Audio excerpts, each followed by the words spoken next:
Fala pessoal, tudo bem? Mais um vídeo novo aqui para o canal e hoje nós vamos conversar sobre um assunto muito importante, sobre como a reforma tributária proposta pelo governo federal impacta na vida de você, investidor. No último dia 25 de junho, o governo federal apresentou ao Congresso Nacional a proposta de reforma tributária, na qual, dentre um dos pontos mais polêmicos, a proposta então de tributação dos dividendos. E aí, quando essa notícia então foi divulgada pela mídia, muitos seguidores já foram correndo lá me perguntar no Instagram, e se você ainda não me segue no Instagram, não me deixe de seguir por lá também, mas muitos seguidores foram me chamar preocupados, até mesmo desesperados, perguntando assim para mim: Sofia, e agora os dividendos vão ser tributados em 20%? Será o fim dos fundos imobiliários? E as ações pagadoras de dividendos? Ninguém mais vai querer ter esse tipo de ação em carteira. E é exatamente sobre isso que eu quero conversar com você aqui hoje. Eu quero te mostrar quais são os principais pontos dessa reforma tributária,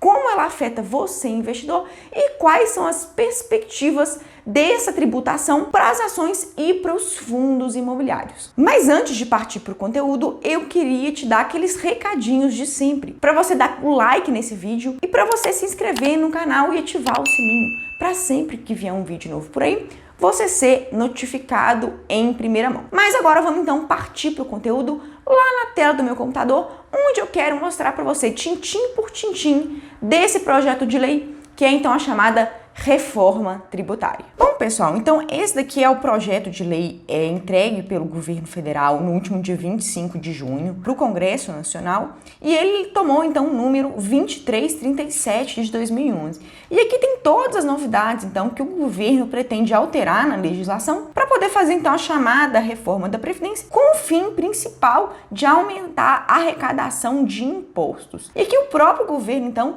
fez uma apresentação para simplificar a explicação, a justificativa das mudanças que ele trouxe. E essa reforma tributária ela pode ser dividida então em três partes: a reforma tributária para pessoas físicas de forma geral, a reforma tributária para empresa e a reforma tributária para investidores. E hoje nós vamos falar então sobre a reforma tributária para investidores e vamos falar um pouquinho também da reforma tributária para pessoa física, porque obviamente isso também impacta você que é investidor, porque além de investidor, você também é pessoa física. E aqui no inicinho das razões que o próprio governo apresenta para poder supostamente fazer essa reforma tributária, ele fala nesses principais objetivos aqui.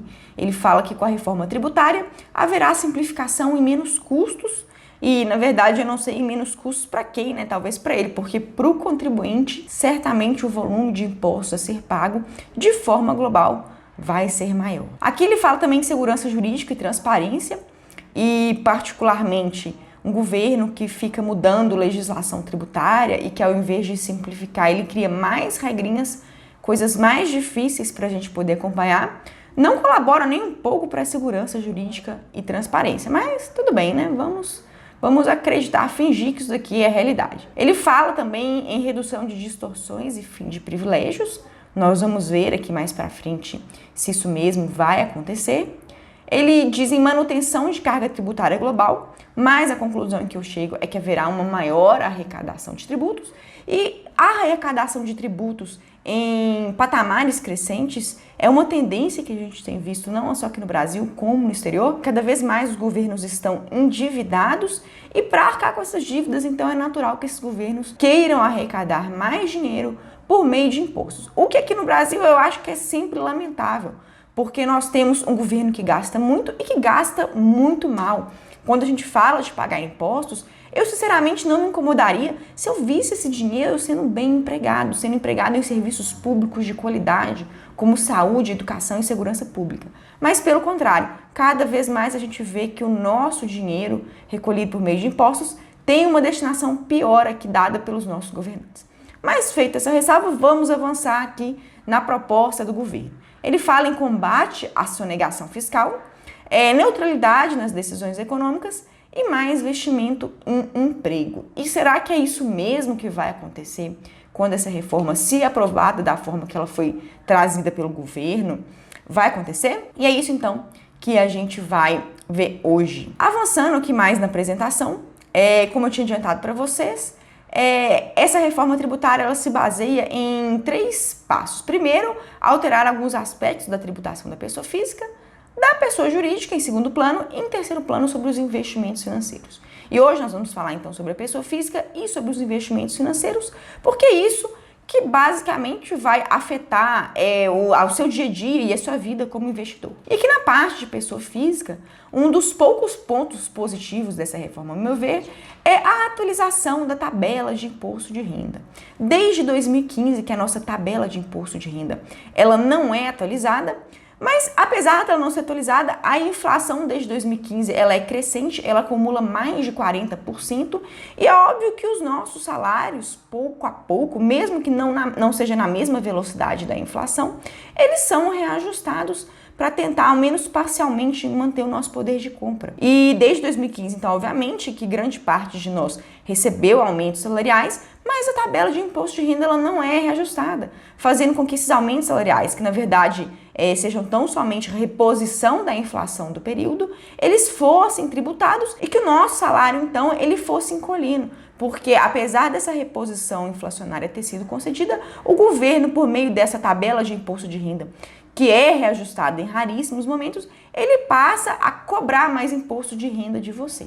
Então, com essa novidade aqui trazida pela reforma, o governo promete alterar as alíquotas de imposto de renda, reajustando aqui a primeira faixa, a faixa inicial, de R$ 1.903,98 para R$ 2.500. Então, hoje, quem ganha acima de R$ 1.903,98, um pouco mais de um salário mínimo, já está pagando imposto de renda na alíquota inicial de 7,5%, o que é um verdadeiro absurdo.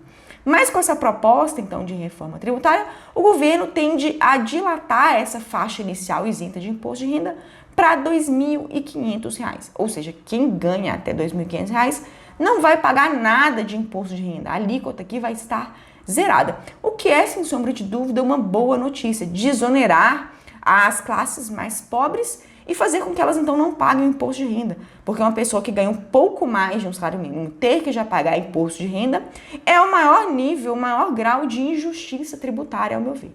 Então o governo propõe o reajuste dessa tabela aqui em um patamar um pouquinho maior de R$ 500.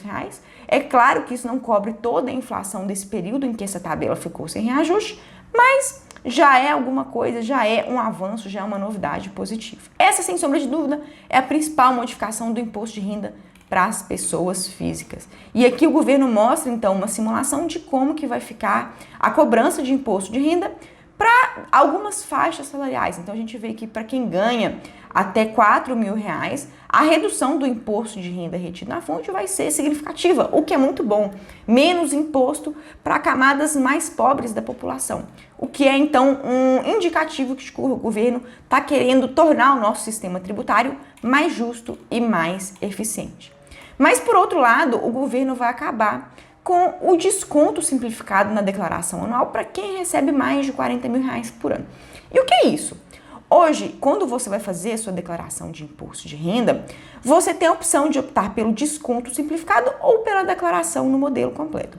Geralmente, o desconto simplificado, ele é muito interessante para quem não tem muitas despesas médicas, não tem despesa com escola, por exemplo, dos filhos, porque aí, como ele não tem nenhuma despesa a ser deduzida dos impostos que ele já pagou durante o ano, ele opta por esse tipo de desconto simplificado e nessa opção de tributação que você faz lá na sua declaração anual, há um abatimento de 20% da sua renda tributável, ou seja, você tem um desconto daqueles impostos que foram automaticamente recolhidos na fonte pelo governo. E aí quem opta pelo desconto simplificado, como é o meu caso, que eu não tenho filhos, eu não tenho gastos significativos com médicos, é uma grande vantagem. Mas agora, por essa proposta, quem ganha mais de R$ 40.000 anuais não vai poder optar pelo desconto simplificado. O que já então, o governo mostrando que quem ganha mais de R$ 40.000 por ano é que a pessoa, de forma indireta, então ela vai ter que pagar mais imposto no final das contas, porque ela não vai poder se utilizar dessa benesse lá na declaração anual. Então, quem ganha mais de R$ 40.000 por ano, gente, é quem ganha um pouco mais de R$ 3.500, ou seja, o governo, na verdade, ele está dando com uma mão, que é o reajuste da tabela de imposto de renda, mas ele está tirando com outra, porque ele está abolindo o desconto simplificado. Ele fala que isso é interessante porque vai estimular com que as pessoas peçam notas fiscais, já que elas vão estar obrigatoriamente inseridas no modelo completo de deduções legais. Então elas vão querer juntar aquelas notas fiscais de dentista, de médicos, de escola, gastos com educação, para poder tentar diminuir o pagamento de imposto de renda.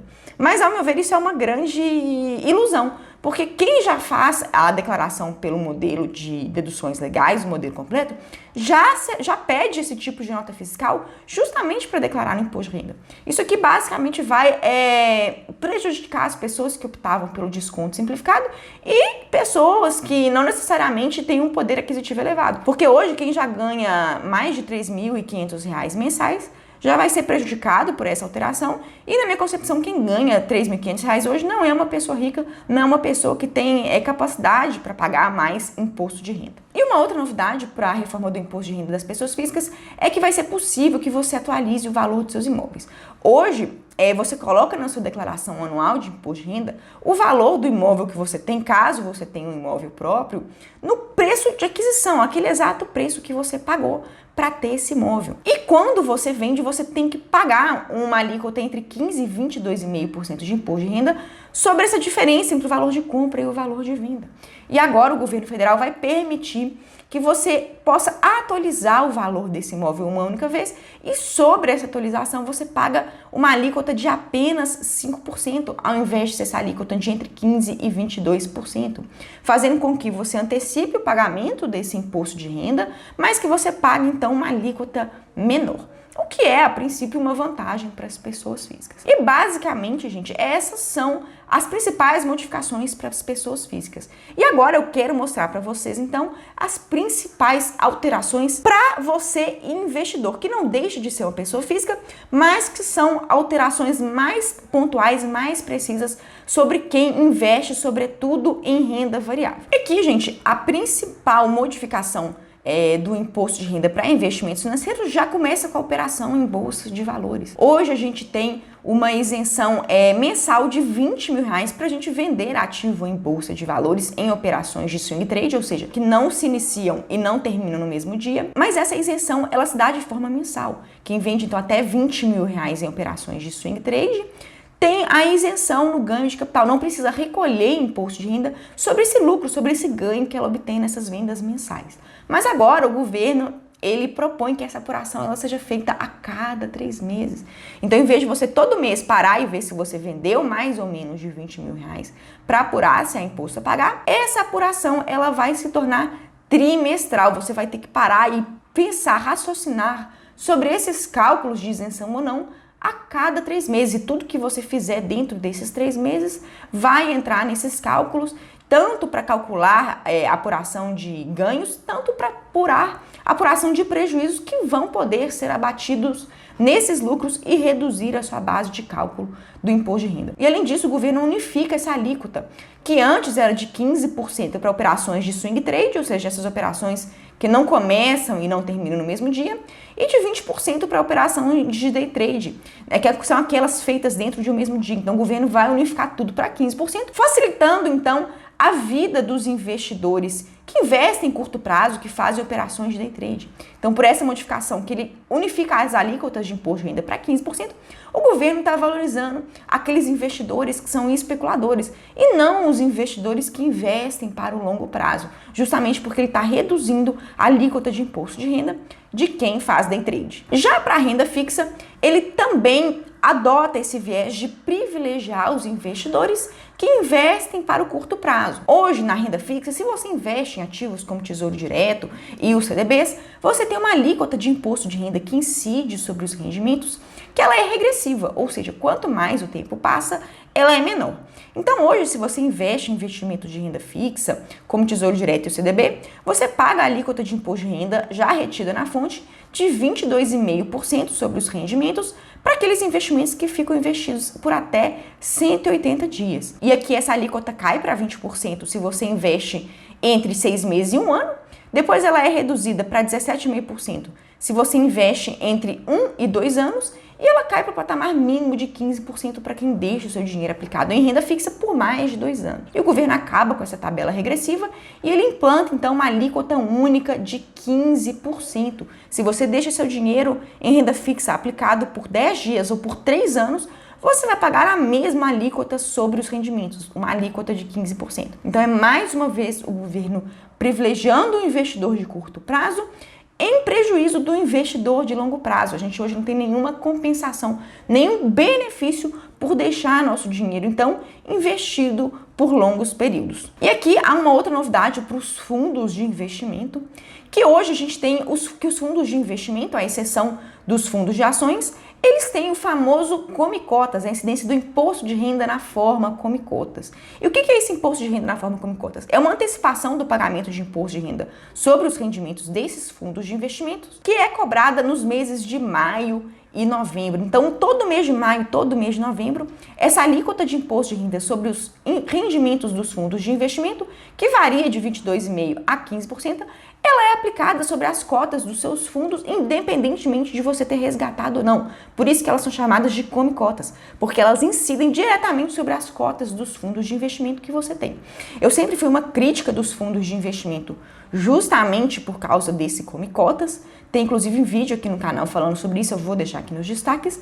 Mas então o governo federal, em vez de fazer essa cobrança 2 vezes por ano, ele vai fazer essa cobrança apenas uma única vez no final do ano. Então ele tende a facilitar, a simplificar um pouco dessa cobrança do come-cotas, que vai ser feita então tão somente uma única vez. Que é exatamente então o que o governo fala sobre esses fundos multimercado fechados, tá? Então vai haver a cobrança de uma alíquota uma única vez. E agora nós chegamos, sem sombra de dúvida, no ponto mais polêmico da reforma da tributária, que é o fim da isenção sobre rendimentos distribuídos à pessoa física, no caso de fundos imobiliários com cotas negociadas a partir de 2022. Então, para quem hoje investe em fundos imobiliários, se você não sabe como funcionam os fundos imobiliários, eu vou deixar aqui nos destaques um vídeo explicando melhor esse tipo de investimento de renda variável, mas hoje os fundos imobiliários são, sem sombra de dúvida, excelentes formas de investimento em renda variável, no qual você empresta seu dinheiro para um fundo e você passa a se tornar, a grosso modo, um pouquinho dono dos imóveis que compõem aquele fundo. E você recebe, em contrapartida, retornos mensais na forma de dividendos relativos aos aluguéis pagos pelos inquilinos que ocupam esses imóveis. E aqui o governo federal, então, ele quer taxar esses dividendos, esses aluguéis recebidos mensalmente pelos investidores, rendimentos esses que eram isentos até então. O que é péssimo, então, para os fundos imobiliários, cuja atratividade principal hoje, gente, é justamente a isenção sobre esses dividendos, sobre esses rendimentos pagos mensalmente. E da mesma forma que o governo propõe tributar os fundos imobiliários, ele vai taxar também os dividendos pagos por ações. E quando a gente fala em ações pagadoras de dividendos, a gente tem os grandes bancos, empresas do setor elétrico, empresas do setor telefônico, empresas do setor de saneamento. Então, quando o governo apresentou essa proposta, ele atingiu em cheio principalmente os fundos imobiliários e esses tipos de empresa da nossa Bolsa de Valores. Tanto que depois do dia 25 de junho, a cotação dessas empresas caiu significativamente na Bolsa de Valores. O que vai, então, prejudicar demais esses tipos de investimento, o que veio a fazer muita gente me perguntar se seria então o fim dos fundos imobiliários. E aqui eu deixo então a principal reflexão que eu gostaria de fazer com esse vídeo. Olha, gente, mesmo que o governo ele tribute os dividendos tanto das empresas que são negociadas na bolsa, quanto dos fundos imobiliários, fato é que esses mercados não vão acabar. Haverá inquilinos que vão continuar precisando de alugar imóveis dos fundos imobiliários, seja fundos imobiliários de logística, de lajes corporativas, de shopping centers, e também continuará existindo imóveis de fundos imobiliários disponíveis para aluguéis por esses inquilinos. Então não será o fim dos fundos imobiliários. Mas fato é que sim, esse setor, pelo menos num primeiro plano, no curto prazo, ele vai ser atingido, que foi o que aconteceu desde o dia 25 de junho, mas é muito importante nesse momento que o investidor experiente, o investidor seguro daqueles investimentos que ele faça, ele saiba que isso deve ser uma turbulência de curto prazo, gente, porque nada se altera no mercado. Sim, ter um tributo a mais é negativo, isso dificulta com que as pessoas ganhem dinheiro com esse tipo de investimento, mas é aquilo que eu falei, esse mercado não vai acabar. A gente vai continuar tendo inquilinos ocupando esses imóveis e gerando renda para os fundos imobiliários. O que pode acontecer é que empresas que não são boas pagadoras de dividendos, ou seja, empresas que ao invés de ficar priorizando o pagamento de dividendos, elas optam por pegar esse lucro excedente e reinvestir no seu crescimento, sem sombra de dúvida, essas empresas elas vão ser beneficiadas.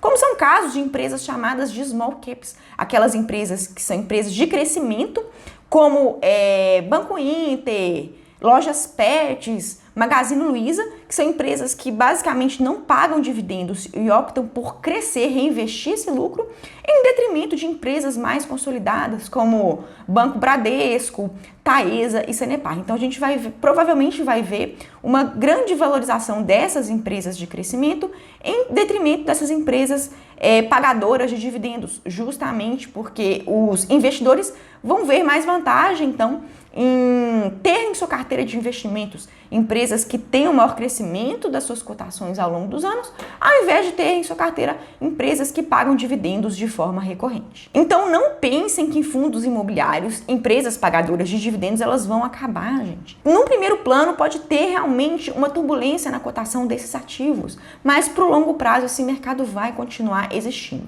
Eu não pretendo vender as ações pagadoras de dividendos e os fundos imobiliários que eu tenho em carteira, principalmente porque após essa queda da vida no último dia 25 de junho, esse é o pior momento para você vender esse tipo de ativo. E é nesses momentos de dificuldade, nesses momentos de incerteza, até porque a gente sequer sabe se a reforma vai ser aprovada pelo Congresso Nacional nos moldes que ela foi apresentada pelo governo, tem muita água para correr ainda embaixo dessa ponte, então é muito importante que você, investidor, mantenha a calma. Não tome nenhum tipo de atitude precipitada nesse momento. Não saia querendo vender seus fundos imobiliários e ações pagadoras de dividendos, porque muita coisa ainda pode acontecer pela frente. Muitas modificações devem vir dessa reforma na sua tramitação no Congresso. E é isso que nós devemos aguardar. Não vamos tomar nenhuma decisão com base tão somente em especulações e um projeto de lei que certamente vai sofrer reformas durante sua tramitação, tanto no Senado quanto na Câmara dos Deputados. Então, muita calma nessa hora, vamos respirar fundo. O que a gente tem que fazer é ficar de olho, acompanhar esse tipo de proposta, igual eu mostrei aqui para vocês. Saber o que está sendo proposto pelo governo e o que vai tramitar no Congresso. Mas, por enquanto, o recado que eu queria dar é esse. Vamos ser prudentes, não vamos tomar nenhuma atitude precipitada nesse momento. E fato é que eu não vou vender nenhum dos ativos que eu tinha em carteira. Eu vou continuar aguardando o que vai acontecer lá no Congresso. Se você tem alguma dúvida, quer conversar um pouco mais sobre isso, não esquece de deixar aqui para mim nos comentários, que assim que eu ver o seu comentário, eu respondo prontamente. Combinado? Por hoje é isso e até a próxima, pessoal!